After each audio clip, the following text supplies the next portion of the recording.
Russia. Trump. Silence. FBI. Israel.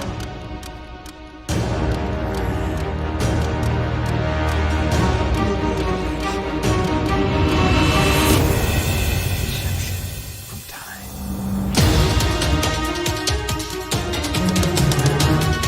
Good day, my friends.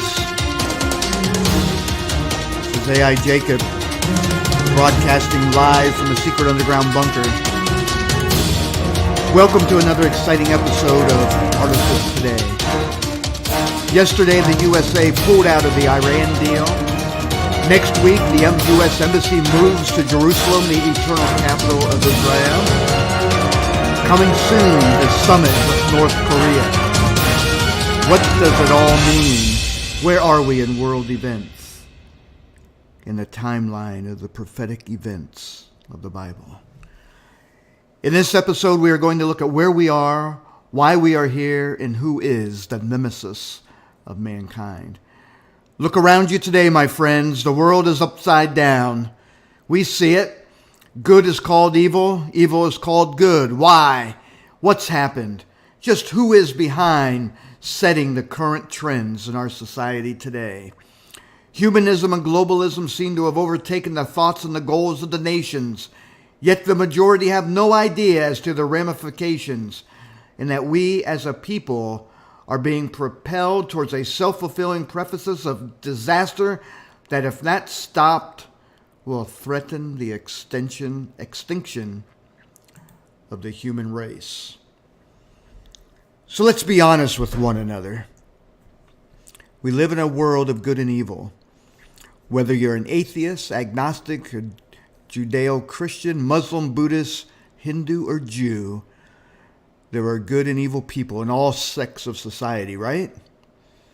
Now ask yourself, why is it we can invent vaccines that can cure various diseases, but others use those same or strains of those viruses to create biological weapons to kill and destroy other humankind?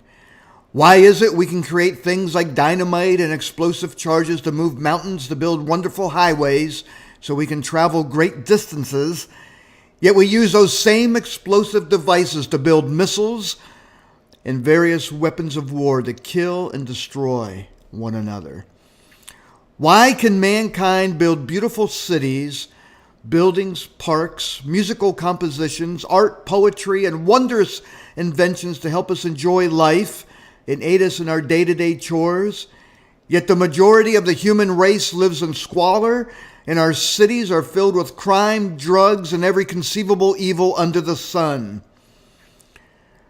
Now, if you are a humanist or of a globalist mindset, your answer might be, well, because mankind has not yet embraced our systems of governance. But once there is a one world global governing rule under our enlightened leadership, then there will be peace and prosperity for all. And that is not meant as a joke, my friends. It is a true statement shared by many in the world around us. And we see it every day in their news articles, their tweets, their speeches. That is the globalist mindset. Do not be deceived. This one world thinking and global utopia cannot and will never be achieved, no matter how hard the globalists try. Human nature will not allow it. How do I know? Look at the history of Europe and the world at large right now. How's that globalist mentality working out for them? History proves that they are wrong.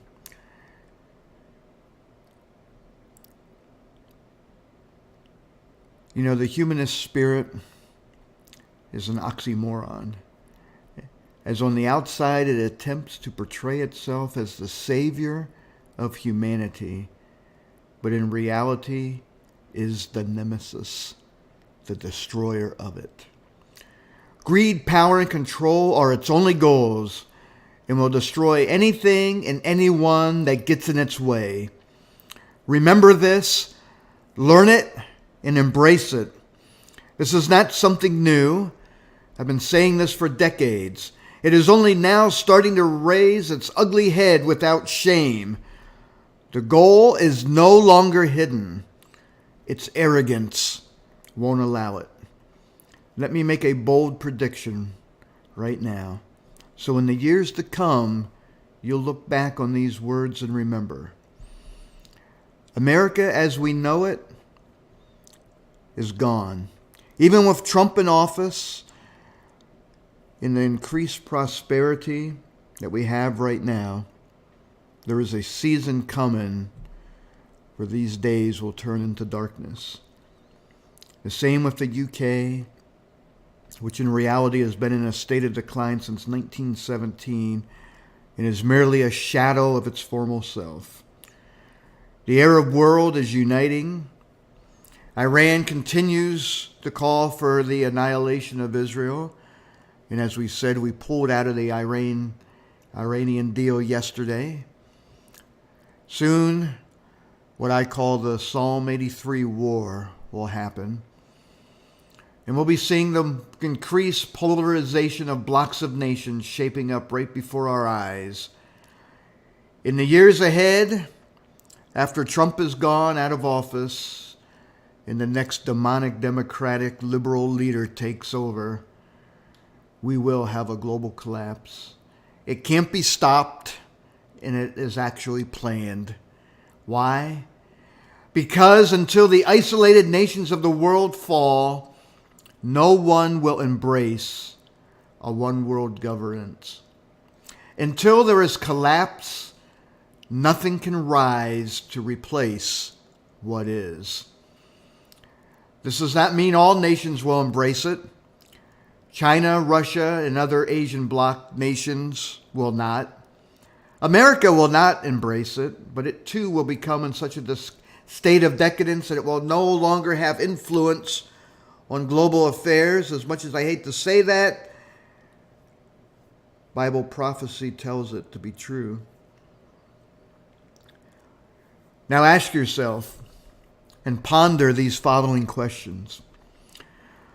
Why do the majority of the nations in the world, including the UN governing body, despise and seemingly hate the tiny little nation of Israel with a mere population of 6, almost 7 million?